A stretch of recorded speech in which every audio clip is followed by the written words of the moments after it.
Morning students. तो अब अपन आगे बढ़ते हैं और प्लेनर कंटिन्यूअस मास सिस्टम के बारे में अब अपन पढ़ेंगे।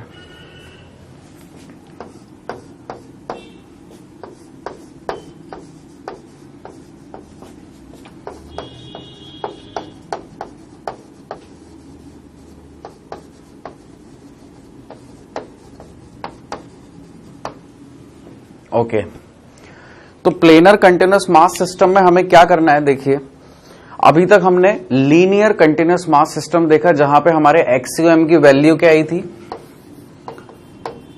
एक्सयूएम इज इक्वल्स टू एक्सडीएम, यानी कि moment of mass for the system with respect to a reference axis divided by total mass. ठीक है, ये हमने कैलकुलेट किया था।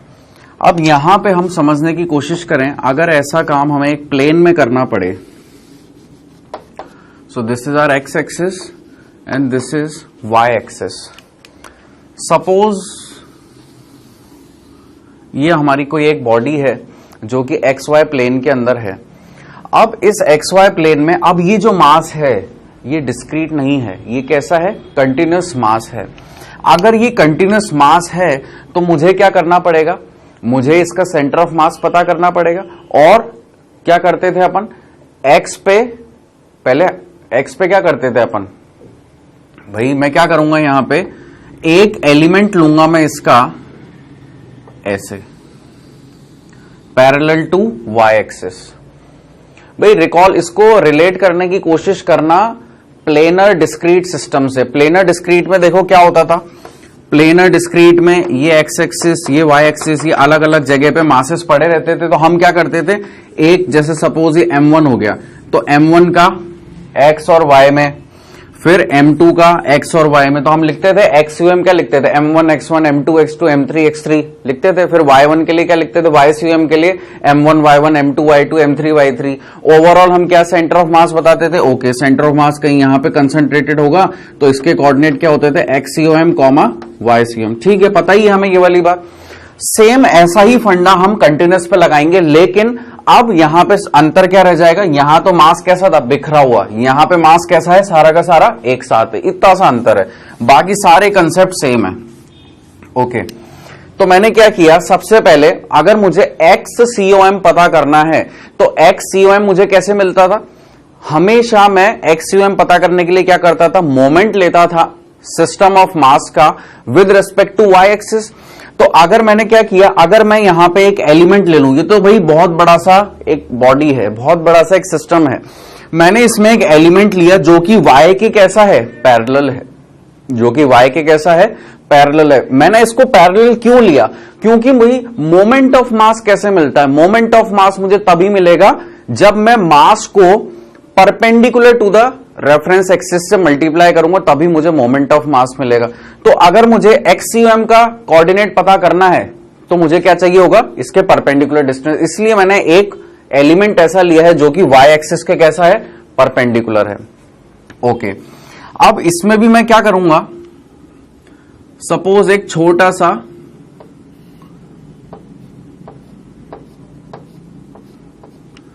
ठीक है ना, लेट्स से कि ये अपन ने एक और इसमें ये लिया है, और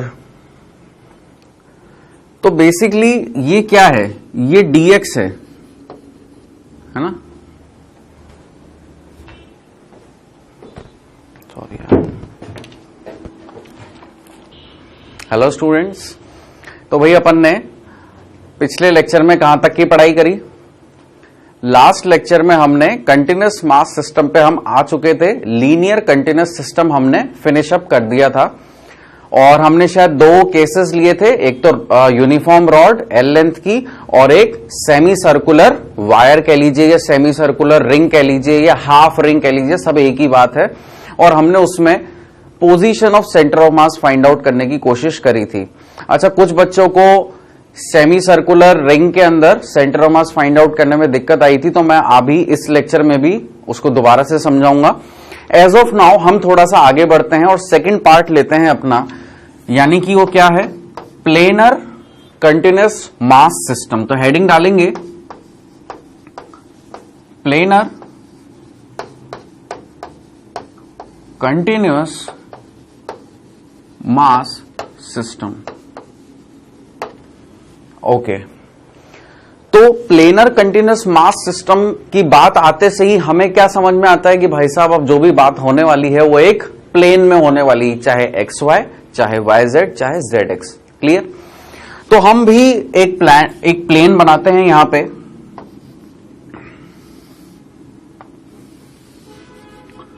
late it be X axis and this Y axis. अब इसमें अपन क्या कर रहे हैं, कुछ एक बॉडी कह लीजिए या कुछ एक सिस्टम कह लीजिए, वो अपन यहां पे ले रहे हैं और इसका मास कितना है, m है। ठीक है ना, इसका मास कितना है, m है। तो थोड़ा सा रिकॉल करें प्लेनर डिस्क्रीट मास सिस्टम के बारे में। वहां पे भी अपन एक प्लेन लेते थे, लेकिन जो मास होता था वो डिस्क्रीट होता था, यानी कि अलग अलग जगह पे बिखरा हुआ पड़ा था। तो हमने क्या किया था, m1, ये m2, इधर m3, कहीं m4, कहीं m5, हमने हर एक मास का मोमेंट लिया था with respect to X axis and with respect to Y axis. जब with respect to Y axis लिया तो एक्स COM आ गया, जब with respect to X axis लिया तो वाई COM आ गया, और वही हमारे कोऑर्डिनेट हो गए सेंटर ऑफ मास के। हाँ या ना, समझ में आ रही है? चलो, तो वैसा ही अपन यहां पे करने की कोशिश करेंगे। हम क्या करेंगे, ये तो भाई बहुत बड़ा एलिमेंट है। जैसे हमने अभी लास्ट लेक्चर में रॉड ली थी, तो हमने रॉड के स्लाइसेस किए थे और एक छोटा सा एलिमेंट लिया था और उसके ऊपर हमने अपनी पूरी की पूरी इक्वेशंस या जो भी हमारे कंसेप्ट थे वो अप्लाई किए। तो सेम काम अपन यहां करेंगे। क्या करेंगे अपन यहां पे, लेट्स से कि मैंने एक एलिमेंट लिया जो कि वाई एक्सिस के पैरेलल है। अब कोई मुझे ये बताए कि मैंने इसको वाई एक्सिस के पैरेलल क्यों लिया और वाई एक्सिस के पैरेलल लेने से मुझे क्या मिलेगा। देखो, मुझे क्या पता करना है, पोजीशन ऑफ सेंटर ऑफ मास। वो कैसे निकलेगी, जब मुझे मोमेंट ऑफ मास पता होगा। मोमेंट ऑफ मास कब निकलेगा, जब मुझे एक एलिमेंट का मास तो पता है। अगर मैंने बोल दिया हो कि मास of the system is capital M, तो आप उस एलिमेंट को क्या मास ले लोगे, डीएम लोगे ना, डिफरेंशियल मास आप ले लोगे। लेकिन उस डिफरेंशियल मास की जो दूरी है, perpendicular distance from the reference axis, वो हमें चाहिए। तो अगर एक बार मैं वाई एक्सिस के परपेंडिकुलर रखूंगा तो ये जो डिस्टेंस मिलेगी, तो ये मुझे क्या बताएगा, एक्स COM, है ना। फिर एक बार क्या करूंगा, मैं अपनी एलिमेंट को एक्स एक्सिस के पैरेलल लूंगा, तो वो मुझे क्या बताएगा, वाई COM। ठीक है ना, इसीलिए मैं ऐसा यहां पे कर रहा हूं। ओके, तो अब अपन क्या करेंगे, तो भाई ये मान करके चलो कि इसकी एलिमेंट की dx एलिमेंट अपन ने ले लिया। क्या ले लिया, एक dx एलिमेंट, और लेट्स से कि इसमें कितना मास है, dm मास है। तो y एक्सिस से इसकी परपेंडिकुलर डिस्टेंस, ओके, तो y एक्सिस से इसकी परपेंडिकुलर डिस्टेंस, y एक्सिस से इसकी परपेंडिकुलर डिस्टेंस हो गई ये, ठीक है, x। ठीक है ना। तो हम क्या लिखते हैं, हमारा फॉर्मूला क्या है, dm यानी कि मास इनटू परपेंडिकुलर डिस्टेंस। तो पहले तो मास बताओ, मास कैसे अपन यहां पे लिखेंगे। मास लिखने का तरीका क्या है, टोटल मास। डीएम तो क्या है, एक एलिमेंट का मास है। टोटल मास यानी कि मुझे इसको क्या करना पड़ेगा, इंटीग्रेट करना पड़ेगा। Now this mass into perpendicular distance, तो ये हो गया x। तो ये क्या आया अपने पास, this is moment of mass of a system with respect to y axis. ठीक है। अब हम क्या बोलते हैं कि भाई ओके, यहां पे हमने अपना एक डिफरेंशियल एलिमेंट लिया है, लेकिन इसका सेंटर ऑफ मास कहीं ना कहीं होगा। तो लेट्स से कि हमने बोल दिया कि सर इसका सेंटर ऑफ मास यहां पे है, और अगर इसका सेंटर ऑफ मास यहां पे है और ये एक प्लेन में है, तो ऑब्वियस सी बात है कि इसके कोऑर्डिनेट क्या होंगे, एक तो x COM होगा और एक y COM होगा। हाँ या ना। तो अगर मैं बोल रहा हूं कि इस पर्टिकुलर डिफरेंशियल मास का कंसंट्रेटेड है इस पॉइंट पे, तो यानी कि उस पॉइंट के लिए मैं क्या लिख सकता हूं, क्या उस पॉइंट के लिए मैं ऐसे लिख सकता हूं, moment of a point mass with respect to Y axis. तो यहां पे मैं क्या लिखूंगा, integration of dm into X COM, क्योंकि इसकी जो ये दूरी आएगी, अब ये जो दूरी होगी ये दूरी कहलाएगी एक्स COM, और जो ये दूरी होगी ये कहलाएगी क्या, वाई COM। ठीक है ना। तो ठीक है भाई, सारा का सारा मास, टोटल मास, dm का इंटीग्रेशन मींस टोटल मास। दोबारा से लिख रहा हूं मैं, dm का, लास्ट लेक्चर में मैंने ये वाली बात बताई थी, dm का इंटीग्रेशन का मतलब क्या हो रहा है यहां पे, टोटल मास। मैं बहुत इजी वे में समझाने की कोशिश कर रहा हूं, ठीक है ना। सो dm का इंटीग्रेशन टोटल मास, तो total mass into perpendicular distance from the y axis. तो perpendicular distance from the y axis कितना हो गया, ये x COM। तो आप यहां पे क्या करते हो, इन दोनों को बराबर करते हो, है ना। चलो भाई इन दोनों को बराबर कर देते हैं अपन। तो क्या लिखूंगा मैं, x dm is equals to integration of dm into X COM, और x COM की वैल्यू हमने निकाल दी, क्या आ गई, integration of x dm upon integration of dm। ये एक फॉर्मूला अपना आ गया। अब इसी प्लेन के अंदर एक और चीज हो रही है, और वो क्या है, वो ये है,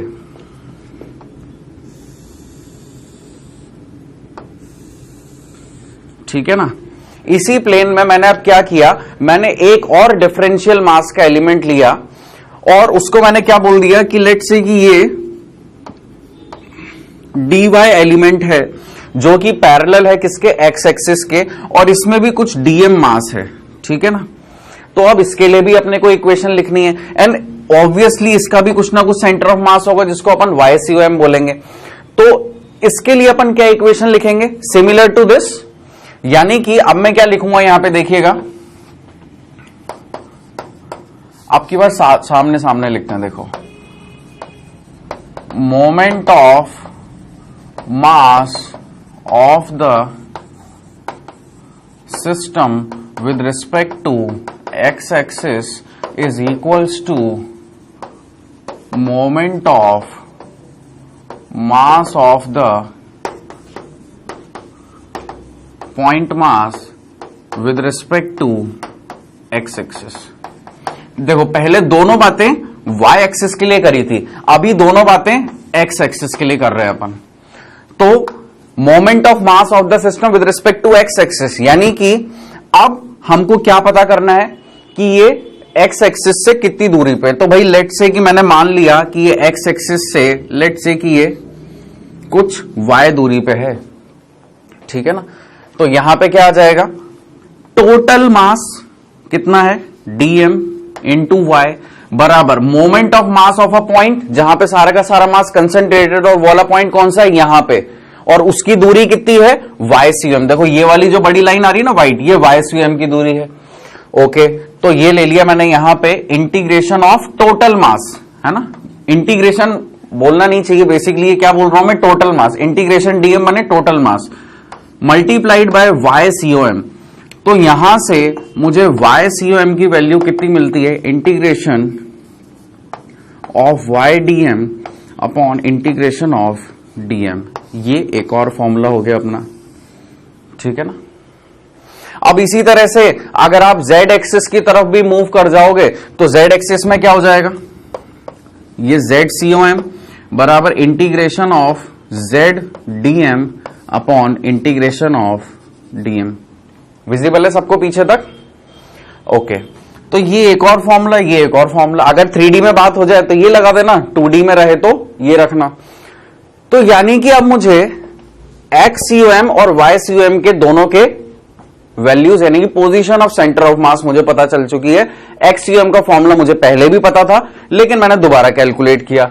y COM का भी सेम इसी तरह से कैलकुलेट होता है, ये वाली बात हम जानते थे, कुछ बच्चों ने कर भी लिया होगा, ठीक है ना। कभी आप मुझसे आगे, कभी मैं आपसे आगे, कोई दिक्कत नहीं है। ओके, समझ में आया, ये क्लियर हुआ है। अब हम इसके ऊपर एक ऑब्जेक्ट लेंगे जो कि कैसा होगा, एक प्लेन में, यानी कि कुछ भी हो सकता है वो, डिस्क। अच्छा डिस्क और क्या, जैसे ट्रायंगुलर प्लेट और स्क्वायर प्लेट है ना, ऐसे सब। अब पिछले लेक्चर के बाद कुछ बच्चों ने मेरे से पूछा कि सर डीवीडी और सीडी ही क्या डिस्क होती है क्या? उन्होंने क्या सोचा, वो जो बीच में जो स्पेस खाली रहता है ना, डीवीडी के बीच में देखा है छोटा सा गोला होता है, उसमें स्पेस खाली रहता है, तो वो उसी को डिस्क मान रहे हैं। तो ऐसा गलत है। डिस्क का मतलब कोई भी एक सर्कुलर ऑब्जेक्ट जो कि पूरा फिल्ड हो, जो कि पूरा जिसमें मास हो। यानी कि अगर जैसे मैं बोल रहा हूं कि ये, और अंदर का जो पोर्शन है ना बेटा, ये पूरा,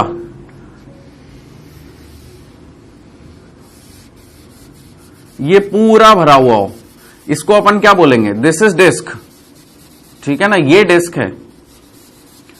अब वो जो पोर्शन खाली रहता है छोटा सा, वो एक और कंसेप्ट उसमें काम आता है जिसको अपन क्या बोलते हैं? नेगेटिव ऑफ मास, ठीक है, उसको क्या बोलते हैं अपन? Negative of mass. ये जो बीच का पोर्शन मान लो, अब मैं ये हटा दूं यहां पे, तो अगर ये वाला पोर्शन मान लो कुछ भी नहीं है, यहां पे खाली स्पेस है, अगर ये इधर खाली स्पेस रहता है ना बीच में, तो इतना पास हमें, इतना जो मास है हमें, कि हमें हटाना पड़ता है, ठीक है। तो वो नेगेटिव ऑफ मास के कंसेप्ट में आता है, वो अपन बाद में डील करेंगे। एज ऑफ नाउ ये जो बॉडी है आपकी, ये पूरी की पूरी कैसी है? ये पूरी की पूरी फिल्ड है, इसको हम बोलते हैं डिस्क, ठीक है ना, इसको बोलते हैं हम डिस्क। और रिंग कैसी होती है? जिसमें बीच का पोर्शन खाली रहता है, उसे हम, ये क्या है यहाँ पे? हॉलो, ये केवल स्पेस है ना, अंदर कोई मास वास कुछ भी नहीं है, पूरा स्पेस है, अंदर का पोर्शन खाली है, इसे हम क्या बोलते हैं? रिंग।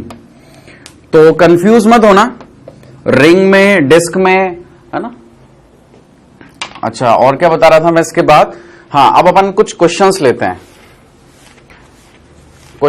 मैंने कोई एक ऑब्जेक्ट लेते हैं और उसका centre of mass find out करने की अपन कोशिश करते हैं। ओके, तो क्या सेमी सर्कुलर रिंग तो अपन ने कर ही लिया, डिस्क लेते हैं। तो centre of mass of semi circular disc, ठीक है ना, ये लेते हैं अपन। तो सेमी सर्कुलर यानी कि आधा सर्कल, यानी कि, अच्छा ये पहले बताऊं, ये वाला एग्जांपल प्लेनर कंटिन्यूअस पे होगा, और अगर मैं क्या बोलता हूं सेमी सर्कुलर रिंग, तो रिंग किसके ऊपर बेस्ड होगी? Semi circular ring linear continuous पे बेस्ड होगी। तो पहले ये वाला एग्जांपल देखना चाहते हो, इससे पहले वाला दोबारा से समझना चाहते हो?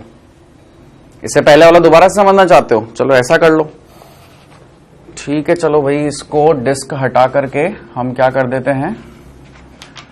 सेमी सर्कुलर रिंग लिख लेना। ये example on linear continuous system, ठीक है। तो हम क्या कर रहे हैं? सबसे पहले एक सेमी सर्कुलर रिंग लेते हैं। तो रिंग कैसी होगी? ये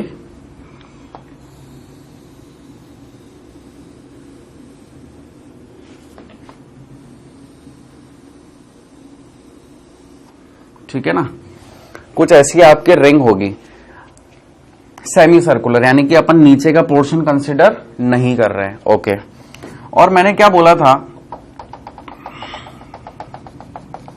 कि ये हम जो ले रहे हैं, दिस इज वाई एक्सिस और late it be X axis.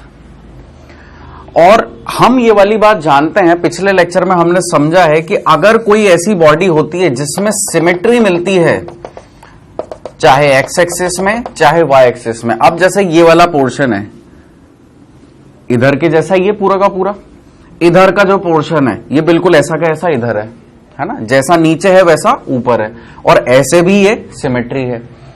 तो ये इसके प्लेन और इसकी जो एक्सिस ऑफ सिमेट्री है, it can be on the X axis and it can be on the Y axis. अब यहां पे हमको सेमी सर्कुलर रिंग लेनी है और हमने हमारी जो सिमेट्रिकल एक्सिस ली है वो किस पे ली है? वाई एक्सिस पे। अब देखो, सोचना, बहुत ध्यान से सोचना अगर ये दोनों पॉइंट आपस में मिल रहे हैं तो यानी कि ये क्या हो गया, ये वाला पॉइंट। मैंने पिछले लेक्चर में इसका नाम नहीं लिया था ताकि आप लोग कंफ्यूज ना हो, बट मुझे ऐसा लग रहा है कि अब मुझे बोलना ही पड़ेगा कि ये जो सेंटर पॉइंट होता है, बेसिकली हम इसे सेंट्रॉइड बोलते हैं। क्या बोलते हैं? सेंट्रॉइड। तो इसके कोऑर्डिनेट 0,0 है ना, यहां पे आपका क्या है? सेंटर ऑफ मास। और मैंने एक और बात बताई थी, अगर सेंटर ऑफ मास ओरिजिन पे ही आ गया, पोजीशन ऑफ सेंटर ऑफ मास अगर ओरिजिन पे ही आ गया, तो जरा सोचो क्या होगा, मोमेंट ऑफ मास 0 हो जाएगा, है ना। उसी तरह से अब यहां पे अपन क्या कर रहे हैं, अब देखो यहां पे XCOM अपन ने 0 किया था, याद आ रहा है? यहां पे जो कोऑर्डिनेट आए थे अपन ने क्या बोला था, इसका जो भी सेंटर ऑफ मास होगा उसमें केवल YCOM अपने को फाइंड आउट करना होगा, XCOM नहीं करना होगा। तो क्यों है वो ऐसा, देखो।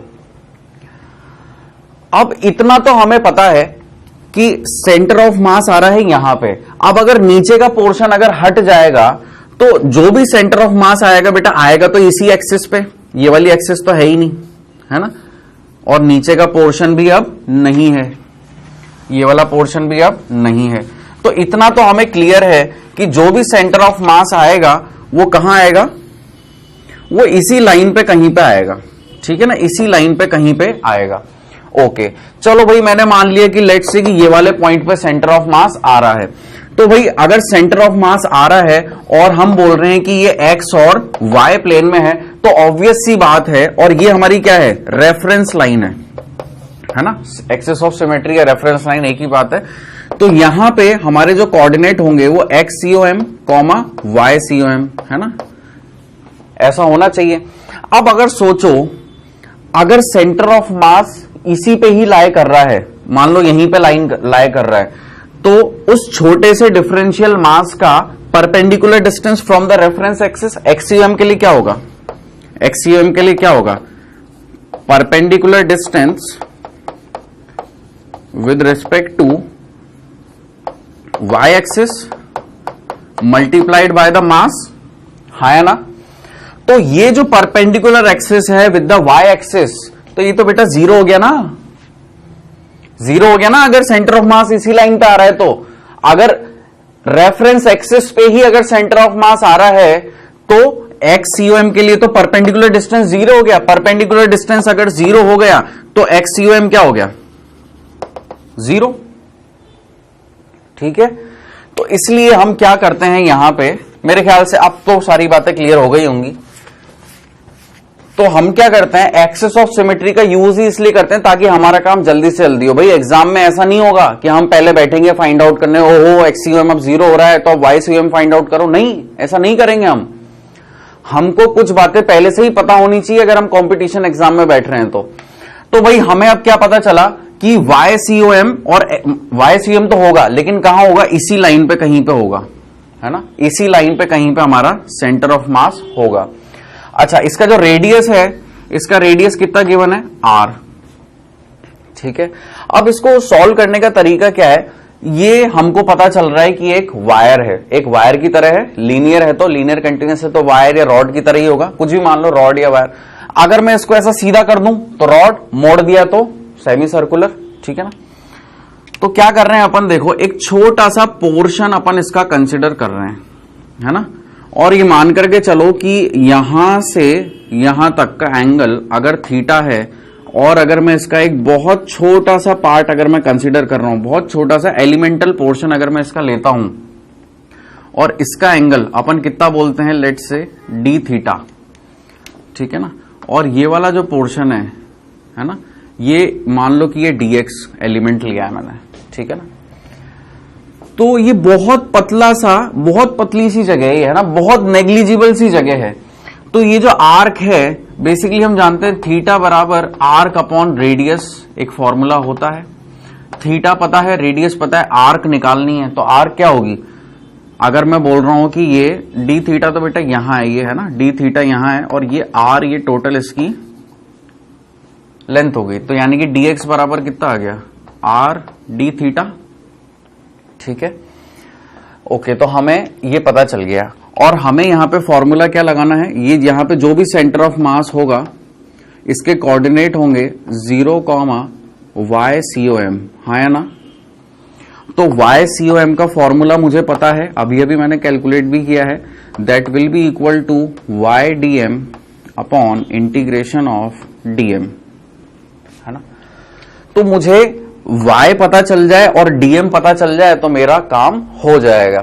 तो भाई y पता करना है, सबसे पहले तो y पता करना है, यानी कि perpendicular distance of a differential mass, उस डिफरेंशियल मास से perpendicular distance with respect to, बेटा y CM with respect to x axis, हाँ या ना।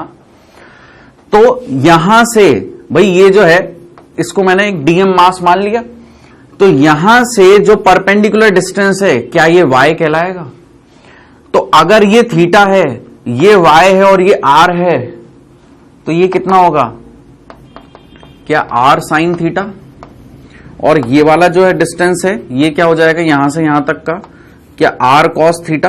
भाई इसका प्रोजेक्शन इधर और इसका प्रोजेक्शन इधर, और ऐसे भी समझ में नहीं आया तो ये और देख लो, इससे ज्यादा आसान तरीका और क्या हो सकता है। ये थीटा, ये R, let it be perpendicular theta के सामने वाला, और ये बेस, तो परपेंडिकुलर और हाइपोटेनियस, तो perpendicular upon hypotenuse is equals to sine theta, तो परपेंडिकुलर बराबर कितना आ गया, आर साइन थीटा। बेस और हाइपोटेनियस में क्या रिलेशन होता है, कॉस थीटा का, तो बेस बराबर कितना आ गया, आर कॉस थीटा। तो ये और ये, यानी कि ये मैंने निकाला आर कॉस थीटा और ये मैंने कितना निकाला, आर साइन थीटा। मैच करा लो, ये भी वही है और ये भी वही है। तो ऐसे कर लो, ये लंबा तरीका है, यहां पे डायरेक्टली लिखना सीखना पड़ेगा, वैसे तो ये डायरेक्टली लिखना आना चाहिए आप लोगों को। ओके, तो y मुझे पता चल गया फाइनली, अभी dm बचता है। dm कैसे फाइंड आउट करूंगा, क्या मुझे ये फील आ रही है कि हाँ ये लीनियर कंटिन्यूअस मास सिस्टम है, यहां पे लीनियर मास डेंसिटी का एनरोलमेंट होगा, linear mass density is lambda and lambda is equals to m by l dx, मतलब जो dm मास होगा वो किसके बराबर होगा, m by l dx के, क्योंकि हम भाई डिफरेंशियल मास को कंसीडर कर रहे हैं। Differential mass upon differential length is equals to total mass upon total length, तो डिफरेंशियल मास किसके बराबर हो गया, m by l into dx। अब ये जो m by l है this is basically lambda dx, हम जानते हैं ये वाली बात, मास पर यूनिट लेंथ क्या होता है, लीनियर मास डेंसिटी, तो यानी कि लैम्डा dx हो गया, ये क्या है आपका dm, ठीक है ना। तो भाई dm मुझे पता चल गया, y मुझे पता चल गया, इंटीग्रेट कर दो, काम खत्म। तो इंटीग्रेट करें अपन इसे, देखो यही छोटी सी जगह में इंटीग्रेट कर देता हूं मैं। y कितना है अपना, r साइन थीटा, y बराबर r साइन थीटा, और dm कितना आ गया, लैम्डा dx अपॉन dm कितना है अपना यहां पे, लैम्डा dx। ओके, अब देखो क्या होता है, मैं एक और स्टेप आगे बढ़ाता हूं। अब r और लैम्डा तो देखो कांस्टेंट है, मैंने बाहर ले लिया, अंदर क्या बचा, साइन थीटा dx, क्योंकि कुछ बच्चों ने मेरे से ये भी पूछा था सर आपको कैसे पता चला कि dx को भी चेंज करना है, उसका रीजन है ये, ठीक है ना। तो ये लैम्डा से लैम्डा, बेटा विजिबल है ना सबको ये, तो लैम्डा से लैम्डा तो कैंसिल आउट हो गया, अब बचा क्या, साइन थीटा dx और ये। अब मेरे को एक चीज आप खुद ही लोग सोच करके बताओ, आप लोग इतने होशियार हो, क्या साइन थीटा का इंटीग्रेशन dx के रेस्पेक्ट में हो सकता है क्या, कभी नहीं हो सकता है ना। या तो साइन थीटा को dx के फॉर्म में लाओ या dx को साइन थीटा के फॉर्म में लाओ, कुछ ना कुछ एक को अदला बदली अपने को करनी पड़ेगी। तो यार हमने देखा ये जो dx था ये एक छोटी सी आर्क थी, और हमने जब इसकी लेंथ पता करी तो वो कितनी आई, आर डी थीटा। तो मैंने क्या किया, dx को यहां पे, अगर मैं इस dx को आर डी थीटा से रिप्लेस करूं तो देखो r तो कांस्टेंट है, तो r स्क्वायर हो गया, बाहर आ गया, और यहां पे डी थीटा, यहां पे भी मैंने r को बाहर ले लिया और अंदर क्या बचा, डी थीटा। अब बात आती है साहब लिमिट, लिमिट क्या डालोगे। तो देखो हमने क्या किया, हमारी इंटेंशन क्या थी, एक छोटा सा एलिमेंट लिया और उसको अगर मैं 0 से l, भाई ये 0 है और ये l भी नहीं, ये टोटल कितना एंगल बना रहा है, 0 से 180, यानी कि 180 डिग्री है, मैं इसको पाई भी बोल सकते हो, यानी कि 0 से पाई। अगर मैं इसको 0 से पाई में, और मैं क्यों कर रहा हूं 0 से पाई, क्योंकि थीटा की लिमिट डालनी है मुझे। तो अगर मैं इसको 0 डिग्री से 180 डिग्री में अगर मैं इसको इंटीग्रेट कर दूं, तो बेसिकली मैं क्या कर रहा हूं, इंटीग्रेशन में क्या होता है, एड अप, इंटीग्रेशन का दूसरा नाम क्या होता है, एडिंग अप द थिंग्स। हाँ, तो छोटे छोटे छोटे छोटे छोटे छोटे पार्टिकल्स को मैं क्या कर रहा हूं, एड अप कर रहा हूं। कहां से कहां तक, 0 डिग्री से 180 डिग्री तक। तो लिमिट क्या हो जाएगी मेरी, 0 से पाई, 0 से पाई, और यहां भी 0 से पाई, यहां भी 0 से पाई। ये मैंने लिमिट डाल दी, क्योंकि जो मास है वो लेंथ के फॉर्म में डिस्ट्रीब्यूटेड है और 0 डिग्री से 180 डिग्री तक ये डिस्ट्रीब्यूटेड है। तो मैंने इसको इस तरह से यहां पे ले लिया। अब इसको इंटीग्रेट तो आप कर ही लोगे। अच्छा, एक r से एक और r भी कैंसिल होता हुआ दिख रहा है मुझे, तो बचा क्या है यहां पे, ये साइन थीटा में लिमिट डालोगे 0 से पाई की, तो कितना आएगा 2r, और नीचे कितना आएगा पाई। तो इसका आंसर कितना आएगा 2r अपॉन पाई। ये क्या आया आपका YCOM। ठीक है, इसको इंटीग्रेट कर लोगे ना, साइन थीटा का माइनस कॉस थीटा, और माइनस कॉस थीटा में 0 से पाई लिमिट डालना, कॉस पाई -1 होता है और कॉस 0 1 होता है। 2 आ जाएगा ऊपर, नीचे पाई -0, तो नीचे वाला पाई यहां आ गया और ऊपर का 2, ये r तो यहां था ही सही। ठीक है ना। तो अब यहां पे एक चीज देखो, 2r अपॉन पाई, ये भी बहुत कम बच्चों को समझ में आया था। सो 2r अपॉन पाई का मतलब क्या, मैं इसको ऐसा लिख सकता हूं 2r, ये अलग चीज है ना, इसको मैच मत करना, अपॉन 3.14, ऐसा लिखा हुआ है।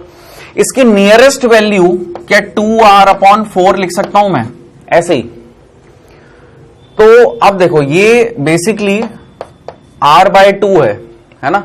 तो मुझे अब ये तो पता चल गया कि YCOM आया है, तो YCOM का मतलब है x एक्सिस से, यानी कि जो मेरी रेफरेंस एक्सिस थी YCOM के लिए, उससे कितना ऊपर है ना, उससे कितना ऊपर है, ये बेसिकली मुझे पता करना है। तो उससे कितना ऊपर है 2r/पाई। लेकिन ये 2r/पाई को देख करके मेरे मन में कुछ आ रहा है क्या कि अच्छा ये हाफ को क्रॉस करेगा, ये नीचे रहेगा, नहीं आ रहा, नहीं पता कर पा रहा हूं मैं।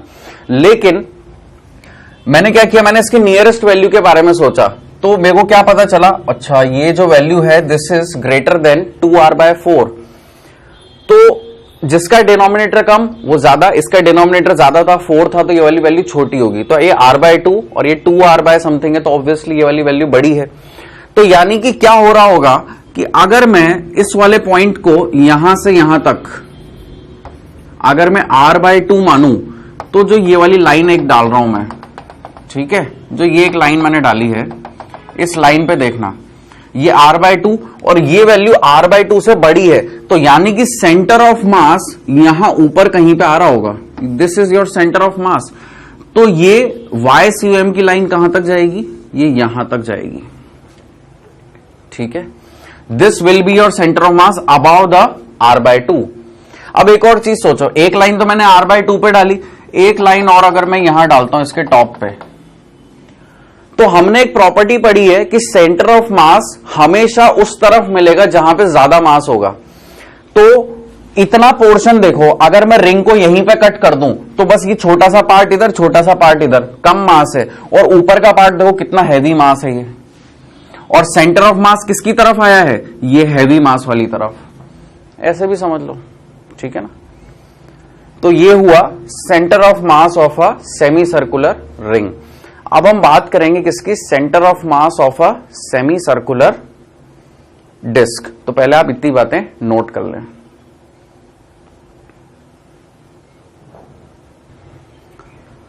ओके, तो अब अपन एग्जांपल लेते हैं प्लेनर कंटिन्यूअस मास सिस्टम के ऊपर, है ना, और सर्कुलर सेमी सर्कुलर डिस्क के बारे में।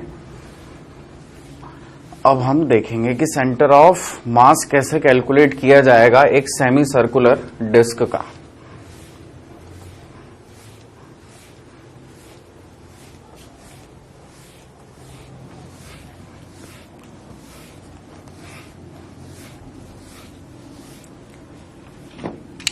ओके, तो हेडिंग डालें,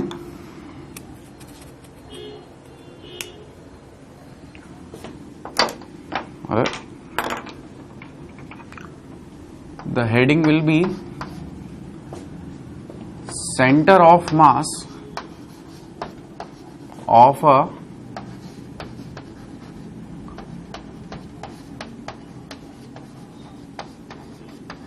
semicircular डिस्क। इसको चाहो तो हाफ डिस्क भी बोल सकते हो, दोनों ही बातें सेम है ना। ओके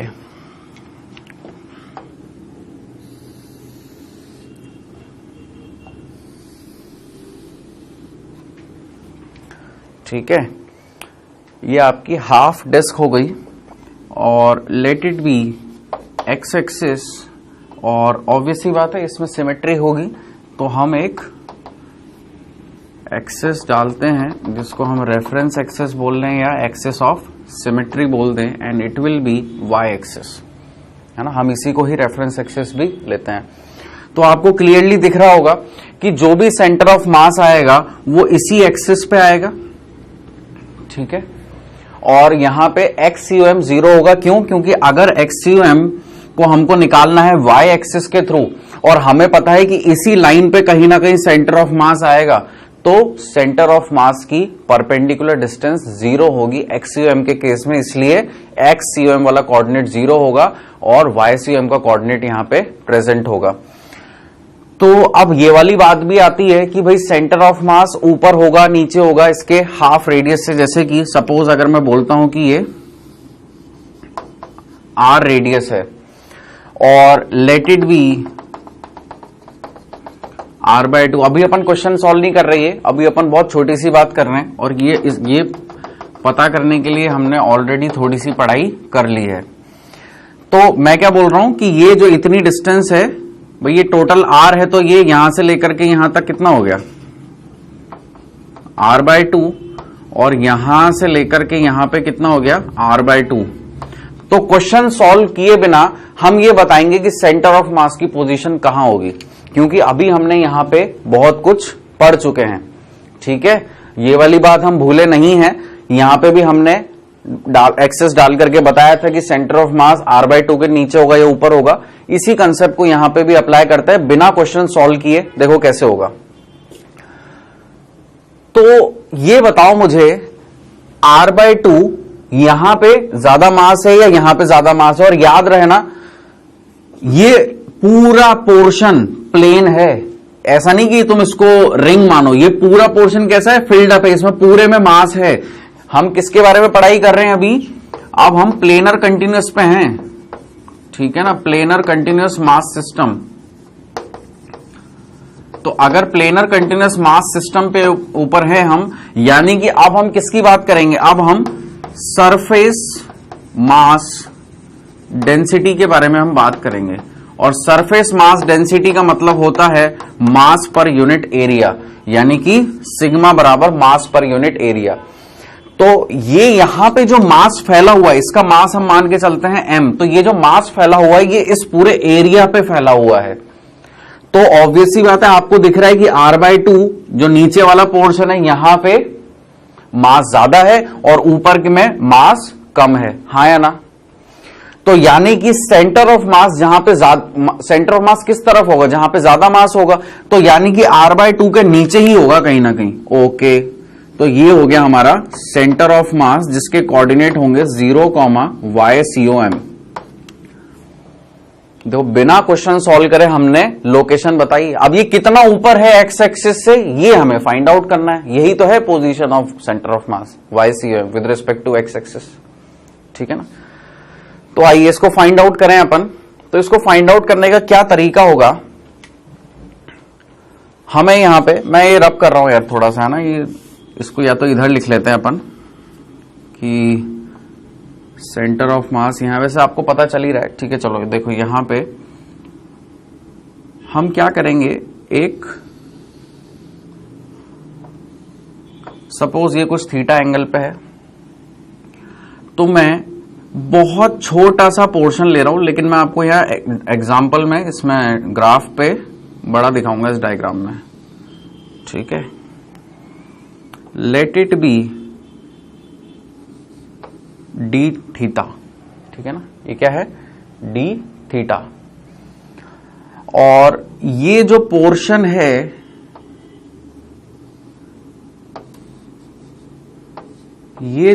है दिस विल बी dx, है ना। और ये जो लंबाई है इसकी, ये तो आपको पता ही है कि ये r रेडियस है, तो अगर मैं dx पूछूं तो आप तो 2 मिनट में बता दोगे सर dx बराबर तो r d थीटा है ना, ये तो आपने बता दिया, कोई दिक्कत नहीं है। अब यहां पे एक बहुत अच्छी प्रॉपर्टी काम करती है। देखो एक और चीज देखो यार, इसको मैं जल्दी जल्दी नहीं बताना चाहता ताकि आपको हर एक चीज समझ में आए।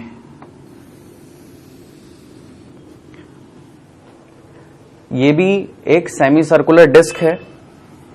अब ये देखना, मैं क्या कर रहा हूं, मैंने आपको क्या बोला, मैं एक छोटा सा डिफरेंशियल मास लूंगा और उसको मैं पूरे उसमें इंटीग्रेट कर दूंगा। यानी कि मैंने इतना छोटा पार्ट लूंगा, फिर ये लूंगा, है ना, फिर ये, फिर ये, फिर ये, और ऐसे अप टू इनफाइनाइट, है ना। ऐसे बहुत छोटे छोटे पार्टिकल्स लूंगा मैं, बहुत छोटे। तो डायग्राम में आपको बहुत बड़े दिख रहे हैं, असल में ये बहुत छोटे हैं, ठीक है ना। ये ऐसे बहुत सारे, ठीक है, और सब इक्वल उसके ही होंगे, ठीक है ना, ऐसे। तो मैं क्या करूंगा, पहले इस dx एलिमेंट के ऊपर अपनी पूरी की पूरी कैलकुलेशन करूंगा और उसको यहां 0 से पाई में, या जो भी मेरे पास कंडीशन होगी, थीटा में होगी तो 0 से पाई में करना पड़ेगा, रेडियस में होगा तो 0 से r में करना होगा। अभी खैर अपने पास ये ट्राइंगल ही है तो 0 से पाई पे मैं उसको इंटीग्रेट कर दूंगा। एक dx एलिमेंट पे जो भी इक्वेशन लगानी थी लगाई और उसको पूरा यहां से यहां तक इंटीग्रेट कर दिया। ये हमारा यहां पे बेसिक थिंकिंग रहेगा इस क्वेश्चन को सॉल्व करने में, है ना। तो ये छोटे छोटे ट्राइंगल हैं, दे आर नेग्लिजिबल साइज। आप देख रहे हो यहां पे ये जो आर्क आई है, ये जो आर्क है ना, ये बेसिकली क्या है, आर डी थीटा, बहुत छोटा है, बहुत छोटा। तो हम क्या बोलते हैं कि अगर कभी ऐसी सिचुएशन हो रही हो और बेस जो है, बेसिकली ये अगर मैं बोल रहा हूं कि एक ट्राइंगल है, तो ट्राइंगल में क्यों बोल रहा हूं, क्योंकि यार बेस बहुत छोटा है तो हम इसको एज अ ट्राइंगल ट्रीट कर सकते हैं, है ना। बहुत छोटा है, आर डी थीटा जो है बहुत छोटी वैल्यू है, तो मैं इसे एज अ ट्राइंगल कंसिडर कर सकता हूं। तो इसका जो बेस हो गया उसको मैं dx बोल रहा हूं। अच्छा, अब देखो क्या है कि इस पे अगर मैं एक ये लाइन डाल रहा हूं, एक मीडियन डाल रहा हूं, सब लोग जानते हैं मीडियन, ये एक मीडियन ड्रॉप करी, है ना, और इधर से भी एक मीडियन ड्रॉप होती है ना, जो कि कुछ ऐसे आती है ऊपर, ये यहां आती है, और एक मीडियन ये ऐसे यहां आती है, ठीक है ना। तो हमको क्या मिलता है, इसका सेंट्रॉइड मिलता है, और ये सेंट्रॉइड 2:1 में इसको डिवाइड करता है, इस लाइन को, हाँ या ना, 2:1 में डिवाइड करता है। और अगर ये टोटल लेंथ r है और ये r लेंथ को डिवाइड कर रहे हैं 2:1 में, तो यहां से यहां तक की लेंथ क्या 2r/3 हो जाएगी। तो अपन यहां से यहां तक की लेंथ को क्या लिख सकते हैं, 2r/3, और ये जो वर्टिकल लेंथ होगी that will be your y, और ये कितना होगा 2r/3 साइन थीटा, और यहां से यहां तक की लेंथ कितनी होगी 2r/3 कॉस थीटा। कितनों को क्लियर हुआ ये और कितनों को नहीं हुआ? अगर ये क्लियर नहीं हुआ तो मैं आगे नहीं बढ़ूंगा। क्लियर हुआ ये? कोई दिक्कत है इसमें? देखो हमने क्या किया, ये एक छोटा सा ट्रायंगल यहां उठा रहा हूं मैं, बेसिकली ये वाला जो ट्रायंगल है ना इसको ले रहा हूं मैं। देखो यहां देखना, ये बहुत छोटा है, ये, अरे यार ये बहुत छोटा सा ट्रायंगल है, लेकिन इसको अपन यहां मैग्नीफाई करके देख रहे हैं। सो this is your are D theta, और ये आर है, ये आर है, और ये मैंने क्या किया, बीच में एक लाइन ड्रॉप करी। बेसिकली ये क्या है, मीडियन है, और क्योंकि इसका जो बेस है वो बहुत ज्यादा छोटा है, तो ट्रायंगल में क्या होता है, ट्रायंगल का एरिया क्या होता है, half into base into height, यही होता है। तो इसका बेस क्या है, ये इसका बेस है, और इसकी हाइट क्या है, ये वाली जो ये है लाइन h, ये इसकी हाइट हो गई। अब देखो मैं अगर इसको बिल्कुल चिपका दूं, इन दोनों लाइनों को ऐसे पकड़ के बिल्कुल इधर ले आऊं, तो ये r बराबर h हो जाएगा, यानी कि जो हाइट है वो भी किसके बराबर हो जाएगी, r के। तो यानी कि ये भी क्या हो गया, r। तो यानी कि ये जो सीधी लाइन जा रही है ना, एक बिल्कुल जो सीधी लाइन जा रही है, जो बिल्कुल यहां मिल रही होगी, दिस लाइन इज r, ठीक है। तो ये वाली लाइन r, ये आर डी थीटा, यानी कि बहुत छोटा सा बेस। और मैं क्या बोल रहा हूं कि भाई ये जो लाइन है ना, ये क्या करती है, ये बेसिकली ऐसे इसको 2:1 में डिवाइड करती है। क्या सबको पता है ये वाली बात? और ये क्या कहलाता है फिर इसका? सेंट्रॉइड। ठीक है ना। तो अब मैं इसी लाइन को अगर मैं ऐसे बना दूं हॉरिजॉन्टल, ठीक है ना, ये आपका पॉइंट हो गया 0, ये वाला पॉइंट हो गया आपका R, और ये इसको 2:1 में डिवाइड कर रही है। तो अगर मैं आपसे पूछ रहा हूं कि भाई ये और ये लेंथ बताओ, अगर ये टोटल लेंथ मैं बोल रहा हूं R है, तो इतनी सी लेंथ क्या होगी? इतनी सी लेंथ लेट से R1, इतनी सी लेंथ लेट से R2। तो ये R1 क्या होगी, कैसे निकालेंगे? R1 बराबर 2 into R plus 1 into 0 upon 2 plus 1। अरे यार बेसिक ज्योमेट्री है, इतना तो पता है अपने को। तो कितना हो गया? 2R/3। ओके, R1 आ गया हमारे पास, यानी कि ये कितना आ गया? R1 बराबर 2R/3।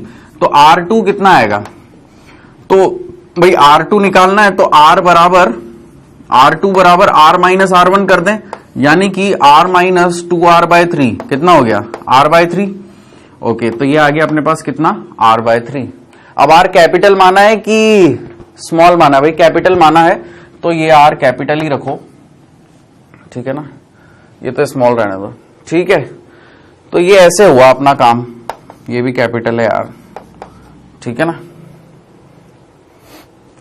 ओके, तो हमारे पास क्या आ गई? ये वाली जो डिस्टेंस है, देखो मैं इससे मार्क कर रहा हूं येलो लाइन से, ये डिस्टेंस हमारे पास आ गई यहां से लेकर के यहां तक की, और ये कितनी आई? 2R/3। 2R/3 हमारे पास ये वाली डिस्टेंस आ गई। और इसी का प्रोजेक्शन हमने एक बार यहां लिया और यहां लिया, तो ये भी आपको अब लिखना आ गया, ठीक है ना। तो अब अपने को क्या करना है, यहां पे XCOM तो 0 है। अगर मैं कह रहा हूं कि इसका सेंटर ऑफ मास यहां पे है, this is the centre of मास, तो ये इसके कोऑर्डिनेट क्या है? 0, YCOM। तो यानी कि YCOM में मैं क्या फॉर्मूला लगाऊंगा? Integration YDM upon integration DM। तो मुझे Y पता करना है। क्या बेटा? Y जो होगा वो इस ट्रायंगल के सेंटर से ड्रॉप की हुई परपेंडिकुलर होगी, और वो कितनी है? 2R/3 sin theta. तो Y तो मुझे मिल गया। DM, अब DM को फाइंड आउट करना वैसे तो इजी है, लेकिन अगर हमें सरफेस मास डेंसिटी का कंसेप्ट नहीं पता हो तो बहुत मुश्किल है, ठीक है। तो ये वाला पार्ट तो रब कर दूं मैं, पता चल गया 2R/3 कैसे आया, ये 2R/3 और इधर बची हुई लेंथ R/3, ठीक है ना। ये डिवाइड कैसा हुआ ये अपने को पता है अब। ओके,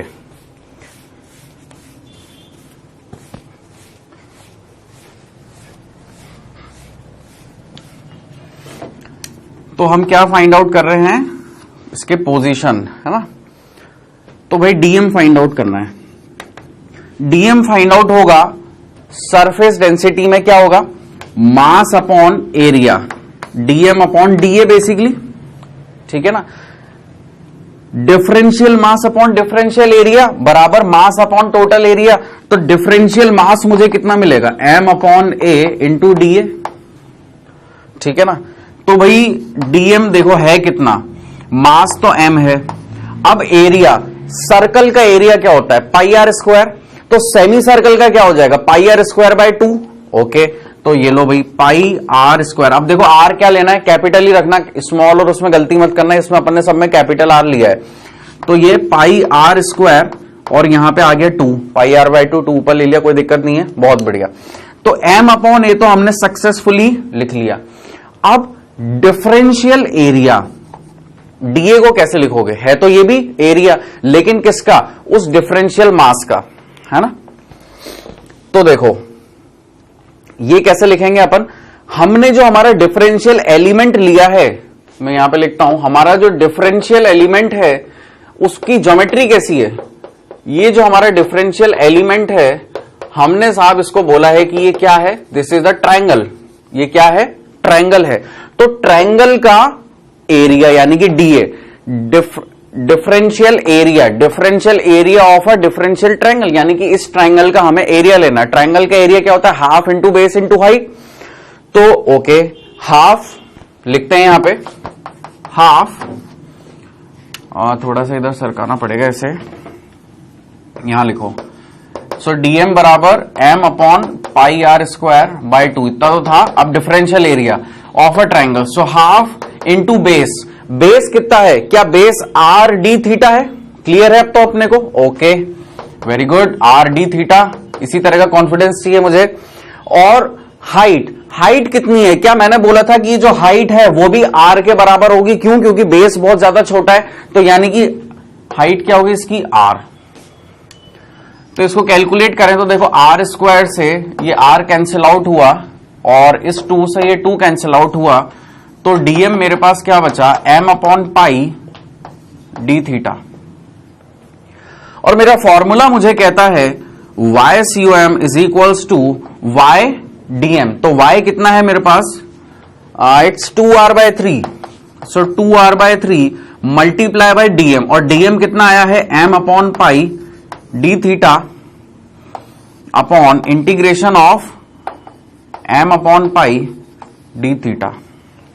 ठीक है, अब देखो यहां पे एम अपॉन पाई में कॉमन लूंगा, यहां से भी एम अपॉन पाई कॉमन लूंगा, तो ये तो कैंसिल आउट हो गए। और लिमिट क्या होगी इनकी, अब देखो लिमिट क्या होगी, क्या आ रहा है यहां पे, थीटा, इधर भी थीटा इधर भी थीटा, तो मैं इस डिफरेंशियल एलिमेंट को धीरे धीरे धीरे धीरे करके यहां तक लेकर के आऊंगा। देखा था अभी यहां पे एक ट्राइंगल बना रहे थे छोटे छोटे अपन बहुत सारे, तो यानी कि 0 से पाई तक मैं इसको लेकर के आऊंगा, और 0 से पाई में मैं उसको इंटीग्रेट करूंगा, यानी कि एड अप करूंगा उन छोटे छोटे डिफरेंशियल एरिया को। तो 0 से पाई, 0 से पाई, सॉल्व कर लो, बाकी तो अब हो गया।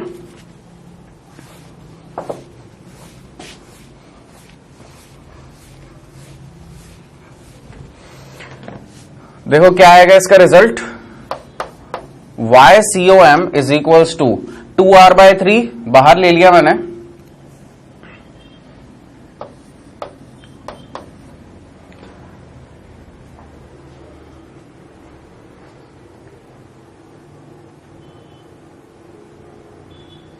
यहां पे अपन ने क्या किया, डीएम को ले लिया M upon pi D theta. Okay, D theta को अपन रिप्लेस कर सकते हैं क्या, डी थीटा को अपन रिप्लेस नहीं कर सकते हैं, तो 0 से पाई में हमको लिमिट लेनी ही होगी। चलो तो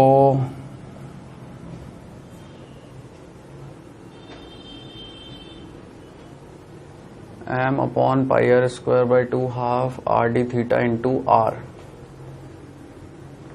यहां पे कोई गलती तो नहीं कर रहे हैं अपन, ये क्या था, half into base into its height, तो दोनों ही कैपिटल आर थे, ठीक है, यहां पे तो कोई गलती नहीं है। डीएम ये हो गया 2r/3 आया था, ये 2r/3 प्लस r/3, ठीक है, ये भी सही है, y ओके।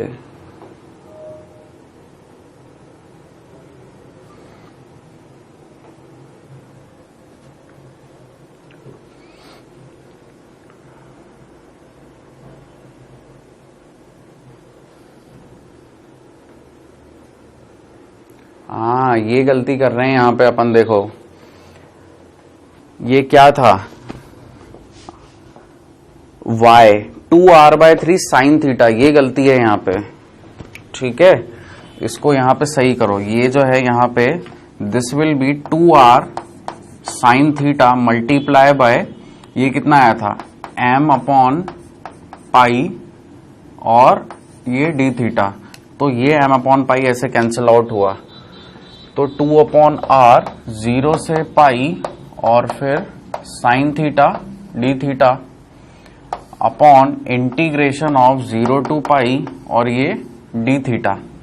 अब हो गए, तो ये कितना हो गया, साइन थीटा का इंटीग्रेशन क्या हो गया, minus cos theta, so minus cos theta 0 से पाई 2r/3 अपॉन यहां पे क्या हो गया, पाई, तो माइनस ऑफ कॉस पाई कितना हो गया, 1 + 0 यानी कि 4 हो गया, 4r upon 3 pi. This is your Y C O M. तो देखो कुछ भी नहीं, छोटी सी गलती ये थी, यहां पे अपन ने साइन थीटा नहीं लिया था, है ना, हो जाता है कभी कभी। देखो यहां पे क्या हुआ,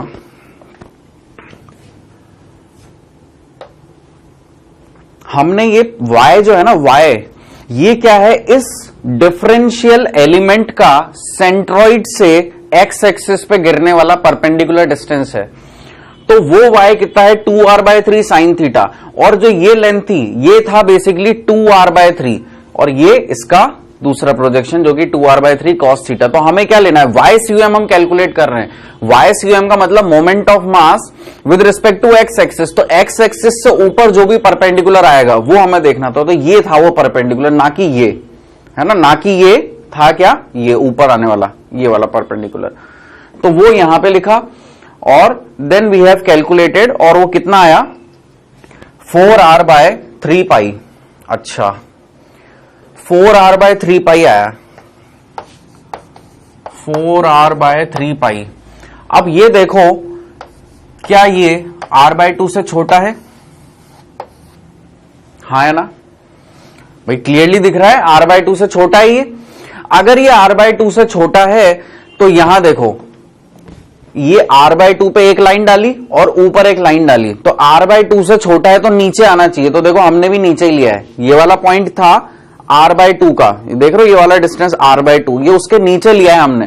तो यानी कि हम क्वेश्चन सॉल्व करने से पहले ही हम सही थे कि हाँ, सेंटर ऑफ मास जहां पे हैवियर मास होगा उसके पास में रहता है। तो नीचे वाले पोर्शन में ज्यादा मास है, तो ये नीचे वाले पोर्शन पे आ गया है। इसको नोट करो, कोई भी दिक्कत हो पूछिए, और इसी क्वेश्चन को हम एक और तरीके से अब सॉल्व करेंगे।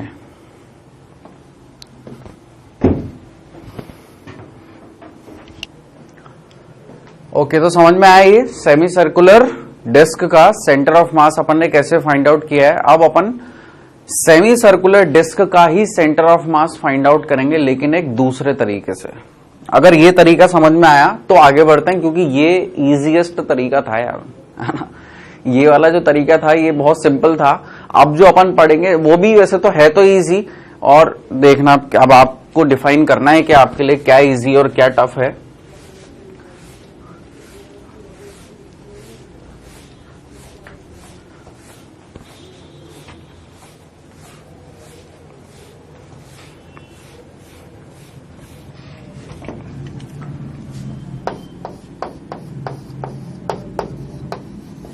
सेंटर ऑफ मास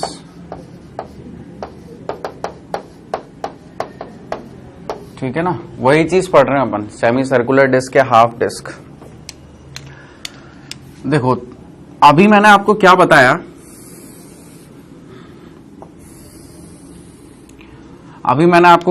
कि भैया ये छोटा छोटा ट्रायंगल बनाया हमने, डिफरेंशियल ट्रायंगल बनाए, है ना, और हमने उसको इंटीग्रेट कर दिया था 0 से पाई में, है ना। कंसीडर करना ये सब बने हुए यहां पे, ठीक है ना, बहुत छोटे छोटे से ये अपन ने यहां पे ड्रॉ किए, ठीक है ना। और ये इन सबको अपन ने क्या किया, इन सबको अपन ने इंटीग्रेट किया 0 से पाई में, और इसका सेंटर ऑफ मास पता किया। अच्छा अब देखो एक और तरीका है, वो तरीका क्या है, ये आपकी डिस्क है। तो अगर अपन ध्यान से देखें तो ये जो डिस्क है ये तो पूरा का पूरा मास इसमें भरा हुआ रहता है,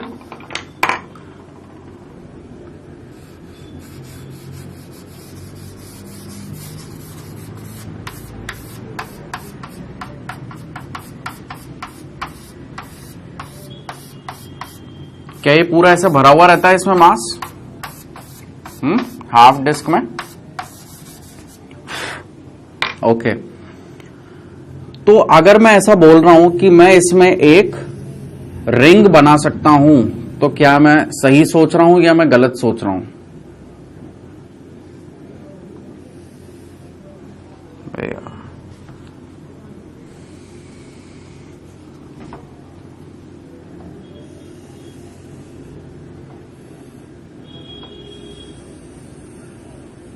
ओके, नाउ इट्स परफेक्ट।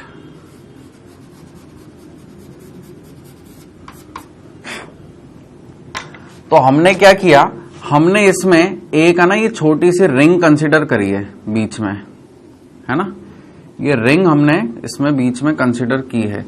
तो मैं क्या बोल रहा हूं कि ये ऐसे बहुत सारी रिंग से मिलकर के बना हुआ होगा, बहुत सारी रिंग।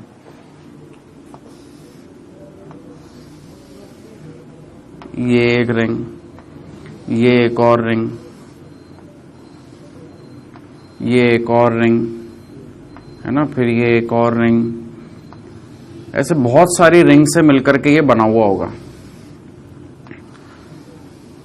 एक तरीका तो था बहुत सारे ट्रायंगल्स लेकर के किया हमने, और एक और तरीका क्या है, ऐसे बहुत सारे रिंग से मिलकर के ये बना हुआ होगा। तो अब मैं क्या करूंगा, मैं कोई सी भी एक रिंग लूंगा, है ना, जैसे कि मान लो कि मैंने ये वाली रिंग ले ली, ठीक है, मान लो कि मैंने ये वाली रिंग ले ली, और इस रिंग के अंदर मैं क्या करूंगा, जो मेरा फॉर्मूला होता है वो अप्लाई करूंगा सेंटर ऑफ मास की पोजीशन पता करने के लिए, और इसको कहां से कहां तक इंटीग्रेट कर दूंगा, 0 से r, क्योंकि इसकी रेडियस कहां से कहां तक है, 0 से r है ना। तो r रेडियस पे मैं इसको इंटीग्रेट कर दूंगा, तो मुझे क्या मिलेगा, इसका सेंटर ऑफ मास मिलेगा। तो अगर मैं आपसे पूछूं कि भाई centre of mass of semi circular ring कितना अभी अपन ने कैलकुलेट किया था, तो इस रिजल्ट को याद रखिएगा, दिस इज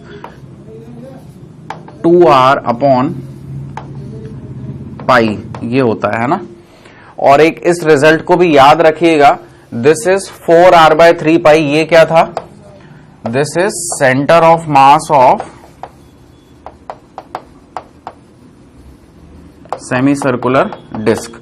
तो इतना ही आना चाहिए हमारा आंसर। अगर हम दूसरे तरीके से इस क्वेश्चन को सॉल्व करें तब भी हमारा आंसर क्या आना चाहिए, 4r/3 पाई आना चाहिए। चलो फिर अगर हमको समझ में आ चुका है कि हम क्या करने वाले हैं, तो अब इस क्वेश्चन को सॉल्व करना स्टार्ट करते हैं।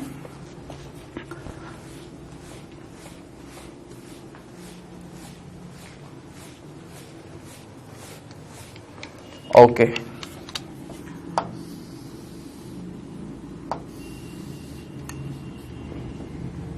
ठीक है। तो यहां पे मैं क्या कर रहा हूं, मैं एक रिंग को कंसीडर कर रहा हूं यहां, let this is the ring.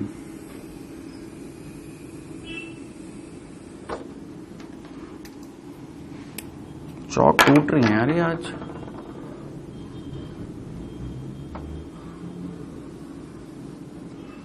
ठीक है, ये हो गया। अगर यहां पे सिमेट्री की बात करूं तो ये सिमेट्री होगी यहां, है ना। तो मैं इसको क्या बोलूंगा, एक्स एक्सिस, और यहां पे Y axis, and they both are a reference axis to each other, है ना। ऑब्वियस ही बात है कि सेंटर ऑफ मास यहीं पे कहीं पे इसी लाइन पे आएगा, तो सेंटर ऑफ मास के कोऑर्डिनेट क्या होंगे, 0, YCOM, बताने की जरूरत नहीं है। और YCOM अगर मुझे कैलकुलेट करना है तो मुझे क्या पता होना चाहिए, एक तो YTM अपॉन ये। तो मैं क्या करूंगा इस क्वेश्चन में, मैं इस रिंग के अंदर बेसिकली ये जो रिंग है ये एक एलिमेंट लिया है मैंने। इस बार मेरा एलिमेंट क्या हो गया, एक रिंग, और ये कितनी साइज का है, ds, मतलब dx क्या है, इसकी थिकनेस है, ये जो है ना थिकनेस, ये कितनी है, dx है, और इसका मास dm कुछ मान लो, है ना। तो अगर मैं आपसे पूछूं y की वैल्यू क्या होगी, y की वैल्यू यानी कि perpendicular distance with the x axis, तो इसका रिंग का सेंटर ऑफ मास जो है वही तो y होगा। तो यानी कि y की वैल्यू तो मुझे कितनी मिल गई। और मैं एक और चीज क्या मान करके चल रहा हूं, मैं ये वाली बात ध्यान रखिएगा कि इस रिंग को मैं एक स्मॉल r के रेडियस पे मान करके चल रहा हूं, और ये जो डिस्क है इसको मैं कैपिटल R पे मान करके चल रहा हूं। तो ये जो रिंग है इसका सेंटर ऑफ मास से perpendicular distance on the x axis, ये क्या होगा हमारा y, यानी कि 2r/पाई, जो सेंटर ऑफ मास होता है, this is basically centre of mass of ring. यही क्या होगा, इसका y कोऑर्डिनेट होगा। ठीक है भाई, ये इसका y कोऑर्डिनेट हमें मिल गया। ठीक है, अब इसके बाद हमें क्या पता करना है, dm। तो dm को पता करना यानी कि हमें पता है कि यहां पे सरफेस डेंसिटी को काम में लाना है, और सरफेस डेंसिटी यानी कि मास पर यूनिट एरिया। तो mass upon area into differential area. तो इसका मास कितना है, इसका मास अगर मैं m मानूं तो इसका एरिया, अब area of circle pi R square, लेकिन ये सेमी सर्कल है तो पाई आर स्क्वायर बाय 2, तो डिवाइड बाय पाई। अब देखो मैं एरिया बोल रहा हूं पूरी की पूरी डिस्क का, तो वो कैपिटल आर है ना, तो इसलिए मैं यहां पे क्या लिख रहा हूं, पाई आर स्क्वायर बाय 2। इसमें स्मॉल आर और कैपिटल आर का ध्यान रखना। ओके, तो ये मास अपॉन एरिया तो लिख लिया। अब डिफरेंशियल एरिया क्या होगा, डिफरेंशियल एरिया, यहां पे डिफरेंशियल एलिमेंट क्या है, यहां पे डिफरेंशियल एलिमेंट है ये रिंग।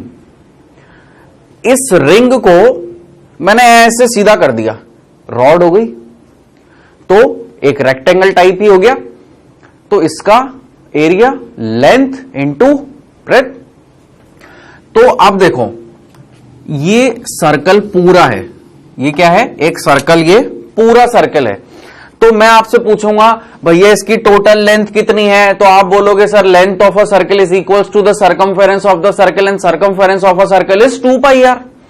तो अगर 2 पाई आर पूरे सर्कल की लेंथ है तो आधे सर्कल की लेंथ कितनी हो गई, 2 पाई आर बाय 2 यानी कि पाई आर। बहुत बढ़िया, तो ये लो साहब, ये पाई आर, इसकी लेंथ कितनी है, पाई आर। अब आपने कहा सर इसको सीधा कर दो, तो हमने क्या किया, इसको एक फ्लैट बना दिया, पाई आर क्या कर दिया हमने, इसको अब फ्लैट कर दिया।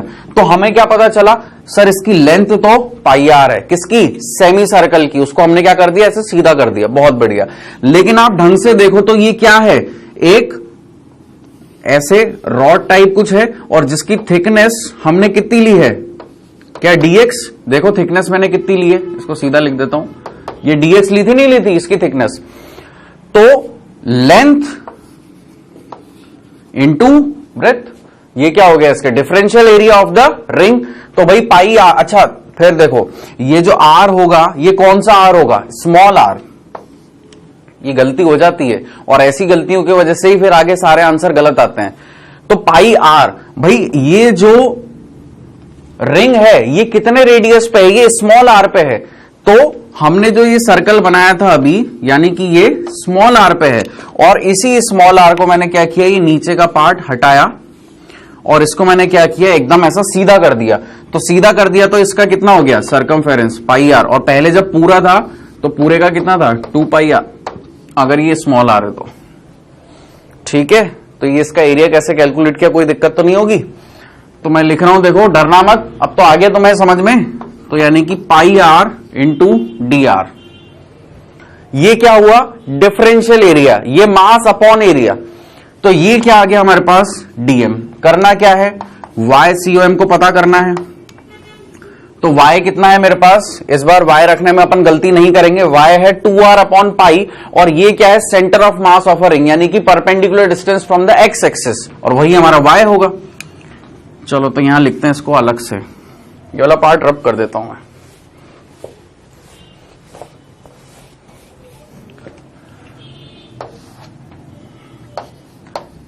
YCOM is equals to integration of 2r upon pi, ये हमारा y है, मल्टीप्लाई बाय dm। dm कितना है, 2m upon pi capital R square multiply by pi small r into D R divided by the total mass. और total mass कितना है, 2m upon pi capital R square into pi small r into this is D R. बिना किसी तकलीफ के अपन ने इतनी सारी बात लिख ली, बहुत बढ़िया। अब देखो यहां पे कुछ बातें कैंसिल होंगी और कुछ बातें बची रहेंगी। बातें मतलब वेरिएबल्स, है ना। तो YCOM is equals to 2 upon pi, अच्छा मैं डायरेक्टली 4 लिख लूं इसे, 4 पाई, और ये कितना हो जाएगा, m अपॉन, और दिस इज R स्क्वायर, और ये भी पाई स्क्वायर है ना, इंटीग्रेशन ऑफ, अरे यार कुछ चीजें यहीं पे कैंसिल आउट करते हैं, जैसे पाई से पाई यहां पे कैंसिल आउट कर देते हैं, ठीक है।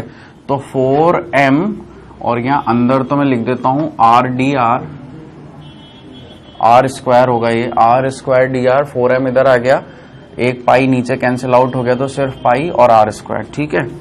अब ये डिवाइड होगा किससे, 2m, वाइट को वाइट पे ही रखते हैं, so 2m upon pi R square और इंटीग्रेशन ऑफ, यहां पे भी पाई से पाई कैंसिल आउट कर दो तो 2m अपॉन आर स्क्वायर और यहां पे आर डी आर। ये बहुत ध्यान से लिखना है यार, इसमें गलती होने का चांस रहता है। तो अब देखो क्या हुआ, अगर मैं इसको भी ऐसे लिख दूं 2 इंटू 2, तो देखो 2m बाय आर स्क्वायर से 2m by R square cancel out हुआ। अब देखो लिमिट क्या रखोगे इसमें, डी आर। तो मैंने क्या बोला था, जब मैंने बहुत सारी रिंग बनाई थी उसको 0 से आर रेडियस पे अपने को इंटीग्रेट करना है, यानी कि यहां से 0 से आर रेडियस पे इसको पूरे को इंटीग्रेट कर दो, यानी कि छोटी छोटी डिफरेंशियल रिंग्स यहां पे बनेंगी, उन सबको एक साथ ले लो। तो ठीक है सर, आपने बोला और हमने कर दिया। ये 0 से आर, कैपिटल आर है ना, ये भी 0 से कैपिटल आर। देखो भाई आगे आगे क्या होता है। सो नाउ अपने पास यहां पे कितना बचा है, 2 अपॉन पाई, और यहां पे क्या, आर स्क्वायर का डी आर के रेस्पेक्ट में इंटीग्रेशन पॉसिबल है, इसका भी पॉसिबल है, तो आर स्क्वायर का इंटीग्रेशन क्या होगा, आर क्यूब बाय 3। तो ये लो आर क्यूब बाय 3 और 0 से कैपिटल आर डिवाइड बाय, नीचे तो मेरे ख्याल से कुछ बचा ही नहीं है, ये कितना हो जाएगा, आर स्क्वायर बाय 2, 0 से R. So 2 upon pi into R cube by 3 into कितना हो जाएगा ये, 2 अपॉन आर स्क्वायर। क्या क्या कैंसिल आउट होगा, आर स्क्वायर से ये 2 2 जा 4, एक आर बचा है नीचे 3 पाई, this is equals to Y C O M. Match करो, दोनों वैल्यूज को मैच करो, 4r बाय 3 पाई, 4r बाय 3 पाई। तो हमने क्या किया, हमने centre of mass half disc का पहले एक ऐसा डिफरेंशियल एलिमेंट लेकर के किया जिसमें हमने डिफरेंशियल एलिमेंट को क्या कंसीडर करा, ट्राइंगल। ठीक है, ट्राइंगल के सेंटर ऑफ मास से वर्टिकल पोजीशन कैसे ली, सेंट्रॉइड डाल के, वो रेशो भी मैंने आपको बताया 2:1 का। देखो ये अब आपके ऊपर है कि आपको क्या इजी लगता है। अगर आपको ऐसा इजी लगता है कि भाई छोटी छोटी रिंग्स अपन मान लें, डिफरेंशियल रिंग्स मान लें और उसके बाद हम सॉल्व करें, तो ऐसा कर लीजिए। अगर आपको लगता है कि ट्रायंगल वाला फंडा था, अब देखो कुछ बच्चों को नहीं पता था कि मीडियन 2:1 पे आती है ना, सेंट्रॉइड कैसे फाइंड आउट करते हैं, कोऑर्डिनेट कैसे फाइंड आउट करते हैं। हालांकि मैंने कोशिश पूरी करी है आपको एक एक चीज बताने की। So now it's up to you कि कैसे करना है क्वेश्चन को सॉल्व। ठीक है, तो आज के लेक्चर के लिए इतना काफी है ना। आज अपन ने प्लेनर कंटिन्यूअस मास के अंदर सर्कुलर डिस्क का सेंटर ऑफ मास की पोजीशन पता करने की अपन ने कोशिश करी है। नेक्स्ट लेक्चर में कुछ और बातें करेंगे। Thank you for today's lecture. Enjoy learning part and study hard, क्योंकि ये टॉपिक दिल में तो आता है, दिमाग में बहुत कम आता है, तो ध्यान से पढ़ो। अच्छा टॉपिक है। Thank you.